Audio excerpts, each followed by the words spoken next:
dilakukan untuk mengidentifikasi atau membedakan S. aureus atau Staphylococcus aureus dengan spesies Staphylococcus yang lainnya. Staphylococcus banyak ya, bukan cuma aureus yang kalian kenal, mungkin aureus saja, ada epidermidis dan lain sebagainya. Nah, untuk uji koagulase ini khusus membedakan si S. aureus ini dengan Staphylococcus yang lain.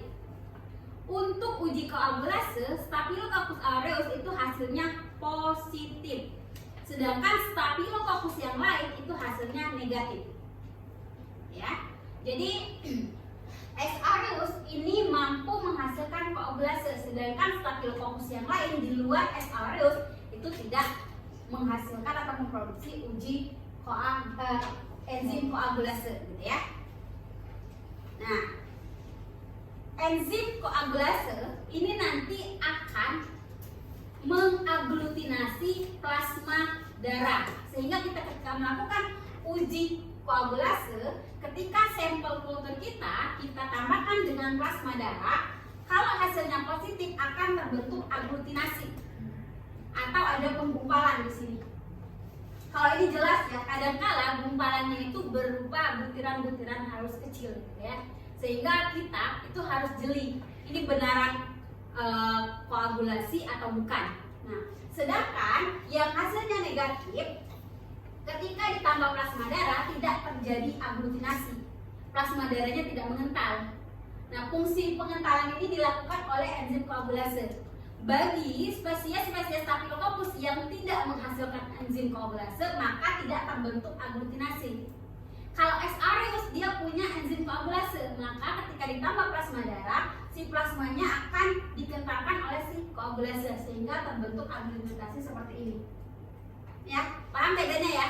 Nah, yang menjadi challenge buat kita ketika lakukan identifikasi dengan uji koagulase adalah terbentuknya si aglutinasi itu kadangkala sangat halus, sehingga harus jeli ini benar-benar terjadi aglutinasi ataukah tidak, ya.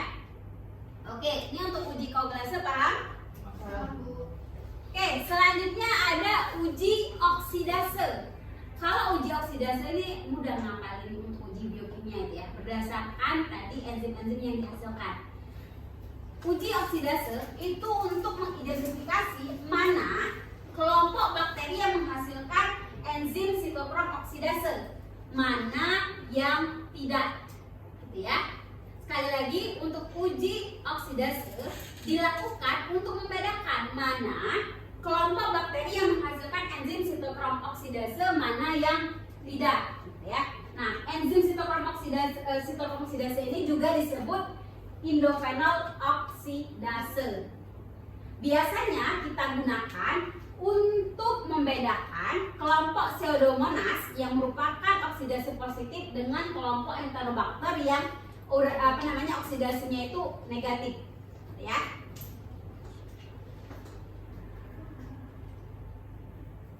Nah, jadi si sitokrom oksidase ini mengoksidasi donor elektron, gitu ya. Si donor elektron ini akan dioksidasi oleh sitokrom oksidase, menghasilkan yang namanya indofenol blue.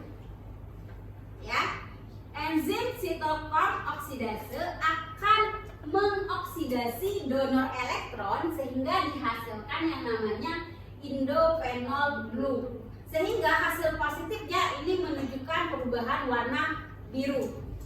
Oke, hasil positifnya ditandai dengan adanya perubahan warna atau terbentuknya warna biru. Nah, ini ya. Nah, pada pengujian oksidase yang kita berikan sebagai donor elektronnya adalah tetrametil fenyl diamida dihidroklorida 1%. Kita berikan pada koloni bakteri yang kita uji. Kemudian apabila tadi hasilnya positif akan terbentuk warna biru atau sampai ungu tua seperti ini. Kalau tidak atau negatif hasilnya tidak akan terjadi perubahan warna atau terbentuk warna biru atau ungu tua. Paham ya? Sampai sini untuk uji oksidase. Jadi sitokrom oksidase ini akan mengoksidasi donor elektronnya, merubah dia menjadi indofenol blue dan juga air. Nah, endofenoblue inilah yang kita lihat sebagai perubahan atau terbentuknya warna biru atau ungu tua. Oke.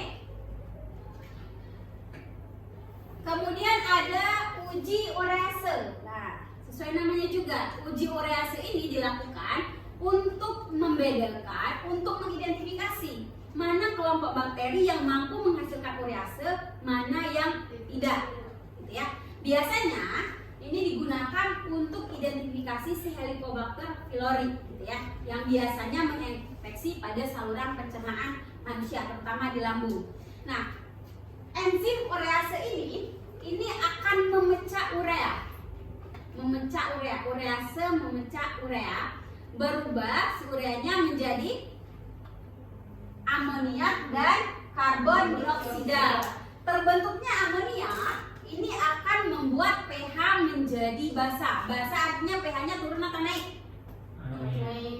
Naik ya. Sehingga ketika pH-nya menjadi naik, medianya akan berubah menjadi warna merah muda. Ya, jadi hasil positif pada uji urease adalah perubahan warna media menjadi merah muda. Ya. Kalau misalnya tidak terjadi perubahan warna, ini artinya negatif. Ya. Oke, sekali lagi untuk urease tadi, dia memecah urea menjadi amonia. Amonia ini yang akan menaikkan pH sehingga pH-nya menjadi basa. Perubahan pH yang menjadi basa akan merubah media yang tadinya kuning seperti ini berubah menjadi merah muda, yang artinya hasilnya positif, ya. Sedangkan kalau tidak terjadi perubahan, artinya hasilnya negatif. Yang terakhir, yang agak ribet, ini ada namanya uji sulfur. Nah, uji sulfur ini digunakan untuk mengidentifikasi mana kelompok bakteri yang menghasilkan enzim sistem desulfurase, mana yang tidak. Enzimnya apa? Sistem desulfurase. Nah, jadi kita pahami dulu, enzim sistem desulfurase ini akan mereduksi si cysteine. Cysteine ini salah satu jenis asam amino.